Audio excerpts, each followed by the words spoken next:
channel Har Ghar English. I hope you are doing very well. So, now discuss, my dear students, MA first semester paper 2 discuss Indianness in Indian English literature. This question is very important for your exam. Okay, now we will start. Discuss Indianness in Indian English poetry. First of all हम अब आपके सामने जो question discuss करने वाले हैं उसके बारे में पहले बात कर लेते हैं पेपर 2 का, जिसमें कि इंडियन इंग्लिश पोइट्री को फोकस किया गया है। तो इसमें पहला टॉपिक था कि discuss Indianness in Indian English poetry, मतलब आप किस पर्सपेक्टिव में देखते हैं कि इंडियन इंग्लिश पोइट्री में हमें भारतीयता देखने को मिलती है, इसके ऊपर आपको डिस्कशन करना है। प्रीवियस ईयर्स के पेपर में इस तरह के क्वेश्चंस पूछे गए हैं। Answer is the introduction. Okay, you should note down the answer. First of all, introduction heading. Indianness in Indian English poetry refers to the expression of Indian culture, traditions, values, landscapes, spirituality, social realities, and linguistic flavor through the medium of English. I hope you have understood. Means आपसे कहा गया था कि भारतीयता Indian English poetry में आपको व्याख्या करनी थी या डिस्कशन करना था, तो आपने इंट्रोडक्शन हेडिंग यहाँ पर मेंशन की और फिर उसके अंदर आप नोट डाउन कर रहे हैं कि भारतीयता इंडियन इंग्लिश पोइट्री में रेफ़र करती है उन भावों को जिसमें कि हमारा इंडियन कल्चर है, ट्रेडिशंस हैं, वैल्यूज़ हैं, लैंडस्केप्स है, spirituality and social realities and linguistic flavour medium of English के माध्यम से। अंडरस्टूड? तो इंग्लिश माध्यम के द्वारा हम इन सब चीज़ों पर फोकस करते हैं। Indian English poets often blend western literary forms with native themes resulting in a unique poetic voice. Indian English poets ऐसा देखने को मिलता है कि वो एक बांध देते हैं वेस्टर्न लिटरेरी फॉर्म्स के बीच और अपनी नेटिव थीम्स के बीच में, और जिसका रिजल्ट ये निकल के आता है कि एक यूनिक पोइटिक वॉइस हमारे सामने आ जाती है। अंडरस्टूड? तो ये था आपका इंट्रोडक्शन। आप first of all introduction heading mention करेंगे, इससे आपका जो आंसर है वो बहुत ही इन्फ्लुएंस्ड करेगा एग्जामिनर को। ओके, तो मेरे सभी स्टूडेंट जो कि हमारे चैनल हर घर इंग्लिश के थ्रू प्रिपरेशन कर रहे हैं, उनके लिए जानना ज़रूरी है कि वो हमारी प्लेलिस्ट में जा कर के जो भी उनका पेपर या नाम है उसके थ्रू एक राइटर, उसके ऑथर, मतलब उसके वर्क को अच्छी तरीके से स्टडी कर सकते हैं और लॉन्ग क्वेश्चन आंसर की प्रिपरेशन बहुत अच्छे ढंग से कर सकते हैं विद हेडिंग्स। ओके, मतलब हेडिंग्स ज़रूर डालिएगा जब आप किसी भी क्वेश्चन को अटैम्प्ट करें। Next is the first of all heading cultural and traditional themes. Indian English poetry reflects deep-rooted cultural aspects like festival, rituals, family system, spirituality and mythology. Indian English poetry पूरी तरीके से प्रभावित होती है अपने culture के पक्ष में, जिसकी की गहरी जड़ें हैं, जैसे कि हमारे फेस्टिवल्स हैं, हमारे रीति रिवाज हैं, हमारे फैमिली सिस्टम में रीति रिवाजों का बहुत ज़्यादा जो है एक तरीके से देखा जाए तो एप्रोप्रिएट तरीके से उनको यूज़ किया जाता है रीति रिवाजों को। स्पिरिचुअलिटी है, आध्यात्मिकता है, और माइथोलॉजी है, यानी हम भगवान के ऊपर बहुत ज़्यादा ही बिलीव करने वाले लोग हैं। Poets like Nissim Ezekiel, Kamala Das and A.K. Ramanujan weave these elements into their poetry.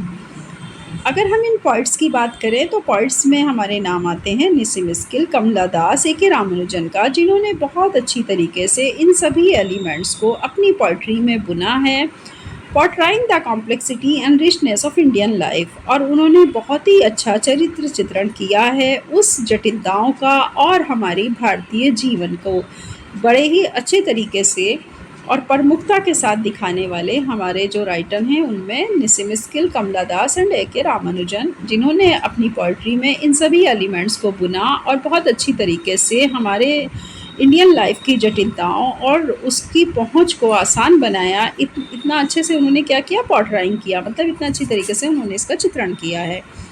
Example, Nissim Miskil's poem Night of the Scorpion reflects the Indian village setting, beliefs and motherly love through simple yet powerful imagery.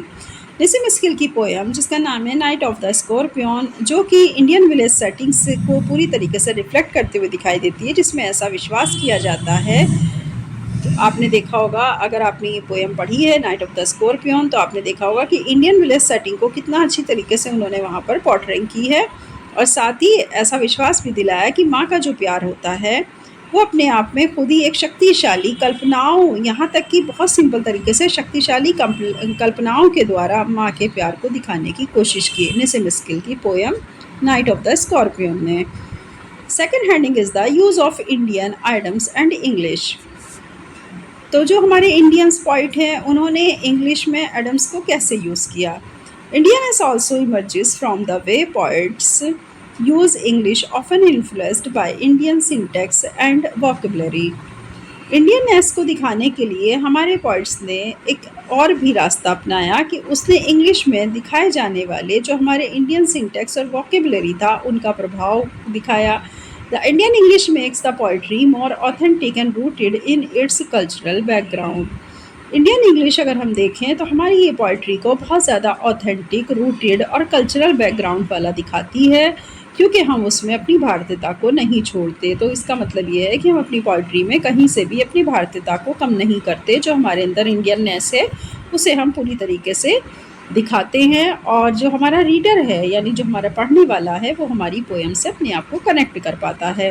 तो इसलिए हमें ये देखने को मिला कि हमारे Indian जो पोइट्स हैं वो पूरी तरह इन्फ्लुएंस्ड है by Indian syntax and vocabulary से।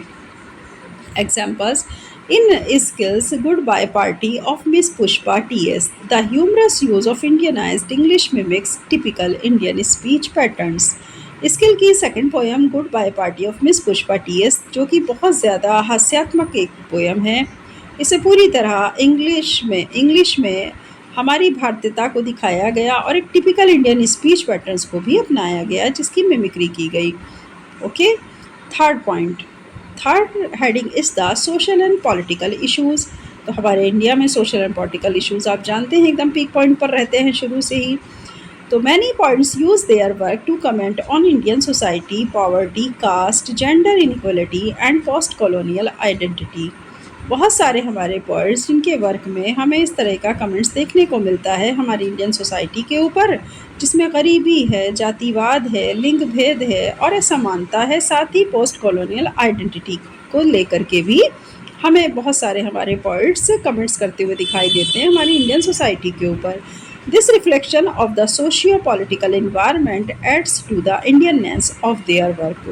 और इसका रिफ्लेक्शन हमें सोशियो पॉलिटिकल इन्वायरमेंट जोड़ करके वो अपने वर्क में भारतीयता को दिखाते हैं। अंडरस्टूड? मतलब जो हमारे पॉइट्स हैं, जो हमारे इंडियन पॉइट्स हैं, वो क्या करते हैं, सोशियो पॉलिटिकल इन्वायरमेंट को अपने वर्क में ऐड कर करके हमारी भारतीयता को बहुत अच्छी तरीके से रिफ्लेक्ट करते हुए दिखाते हैं। Example, Kamala Das explores themes of female identity, patriarchy and emotional conflict all in the context of Indian society. So do you know about the Indian society? Yeah, Indian society influenced by patriarchy system. हमारी Indian society पूरी तरीके से patriarchy system से influenced है। कमला दास ने अपनी theme में ज़्यादातर फीमेल की identity, patriarchy system and emotional conflict को दिखाया, all in the context of Indian society. ये सभी हमारे जो संदर्भ हैं वो इंडियन सोसाइटी के अंदर हमें देखने को मिलते हैं। तो ये आपको अच्छे से पता है कि हमारे यहाँ फीमेल अपनी आइडेंटिटी किस तरह से और कितनी कॉम्प्लेक्सिटीज़ के साथ वो स्ट्रगल करती है, तब उसको एक आइडेंटिटी मिलती है, क्योंकि पेट्रार्ची सिस्टम है और इमोशनल कन्फ्लिक्ट भी है। Next heading is the 4 myth, spirituality and nature. ये हमें देखने को मिलेगा जिसमें मिथ भी है, स्पिरिचुअलिटी और नेचर है। Poets often draw on Indian mythology like the Ramayana और Mahabharat, Hindu philosophy and nature to explore human emotions and existential themes.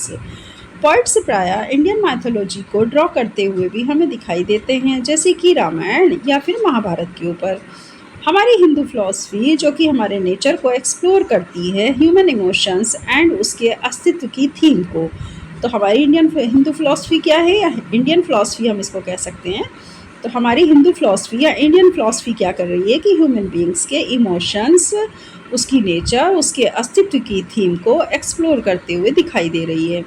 Example, A.K. Ramanujan poems frequently reinterpreted ancient myths and use metaphors rooted in Indian flora, festivals and family tradition. A K. Ramanujan की poem पूरी तरीके से हमें देखने को मिलती है गाहे बगाहे। फ्रीक्वेंटली का मतलब होता है मतलब कभी ना कभी, जैसे कि वो फ्रीक्वेंटली इसके ऊपर लिखते रहते हैं, जिसमें वो अपने हमारे प्राचीन समय के मिथ्स और उसमें मेटाफर, साथ ही इंडियन फ्लोरा की रूटेड को दिखाना, फेस्टिवल्स को दिखाना, फैमिली ट्रेडिशन को दिखाना। तो ए.के. रामानुजन जब कोई पोयम अपनी लिखते हैं तो फ्रीक्वेंटली रूप में कभी ना कभी हमारे प्राचीन मिथ्स का यूज़ करते हुए मेटाफर्स की जड़ों को इंडियन फ्लोरा, फेस्टिवल्स और फैमिली ट्रेडिशंस के थ्रू दिखाते हैं। ओके, तो ये था मिथ स्पिरिचुअलिटी एंड नेचर का use in Indian poetry. Conclusion is the Indianness in Indian English poetry is not about language alone but about cultural identity, emotional depth, and the Indian way of seeing the world. Indian English poetry में भारतीयता केवल language तक सीमित नहीं है, बल्कि अगर हम कहें तो इसके बारे में हम एक्सप्लोर थीम में बात करेंगे, जो कि कल्चरल आइडेंटिटी को शो ऑफ करती है, इमोशनल डेप्थ को दिखाती है और Indian way of seeing the world और संसार के सामने भारतीयता को लेकर के आ रही है। यानी भारत के लोग किस तरह से सोचते हैं, उनकी इमोशनल डेप्थ क्या है, उनकी कल्चरल आइडेंटिटी क्या है, उनकी लैंग्वेज क्या है। तो सिर्फ लैंग्वेज को ही शो नहीं किया जाता है इंडियन इंग्लिश पोइट्री में, बल्कि इन सारे कॉन्सेप्ट को भी मेंशन करते हुए इंडियन इंग्लिश पोइट्री लिखी जाती है, जिसमें आपकी कल्चरल आइडेंटिटी, इमोशनल डेप्थ और and the Indian way of seeing the world, और जो संसार है उसके द्वारा इंडियन वे ऑफ सीइंग दिखा करके, यानी कि हम संसार के माध्यम से हमारा जो इंडियन इंग्लिश पोइट्री है वो पूरे संसार में फिर क्या दिखाना चाहती है वर्ल्ड को, वो सारी चीज़ें उभार करके लाती है।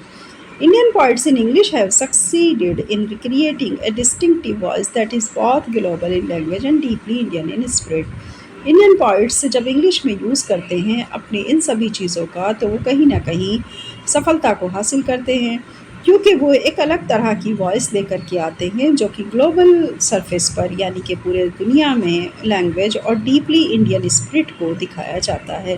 भारतीयता की जो गुण हैं, जो विशेषता है, उसकी विशेष गुणों के आधार पे उसकी गहरी बातों को लैंग्वेज के थ्रू हम पूरे संसार में अपनी आवाज़ को विभिन्न तरीके से पहुंचाते हैं। अब वो है इंडियन इंग्लिश पोइट्री एक अच्छा मीडियम है हम अपने इंडियननेस को दिखाने के लिए कि हम भारतीय कैसे हैं। ओके, ये था आपका एक लॉन्ग क्वेश्चन, जिसमें बहुत ही अच्छा मोस्ट इम्पोर्टेंट क्वेश्चन आपसे पूछा गया था कि discuss Indianness in Indian English poetry. अगर ये क्वेश्चन आता है तो आप इसको इसी तरह से नोट डाउन करेंगे। Okay students, first of all, second thing is, मेरे सभी स्टूडेंट जो मेरे चैनल के थ्रू प्रिपरेशन कर रहे हैं वो हमारे इस चैनल पर आएँ, अपने नोट्स प्रिपेयर करें और एक एक क्वेश्चन को अच्छी तरीके से समझें, ताकि उन्हें ये समझ आए कि वो क्या लिख रहे हैं, उसका क्या अर्थ है। इसलिए ज़रूरी है कि आप इस चैनल को लाइक, सब्सक्राइब, शेयर ज़रूर करिए, और अगर आप चाहते हैं कि आपके लिए इसी तरह हम अच्छी अच्छी वीडियो लेकर आते रहें, कमेंट्स बॉक्स में कमेंट ज़रूर दीजिएगा कि आपको हमारी वीडियो कैसी लगती है। और हाँ, अगर आप ये चाहते हैं कि कोई मोस्ट इम्पोर्टेंट क्वेश्चन है जो कि आपके दिमाग में है और आप चाहते हैं कि इसके ऊपर हम वीडियो बनाएं, तो आप हमें कमेंट्स में लिख करके ज़रूर दीजिए, ताकि हम आपकी पसंद की वीडियो अपलोड करें। ओके ओके, अब आप अपना ख्याल रखिएगा। नेक्स्ट वीडियो में फिर मिलेंगे एक अच्छे नए क्वेश्चन के साथ। All the best, bye bye.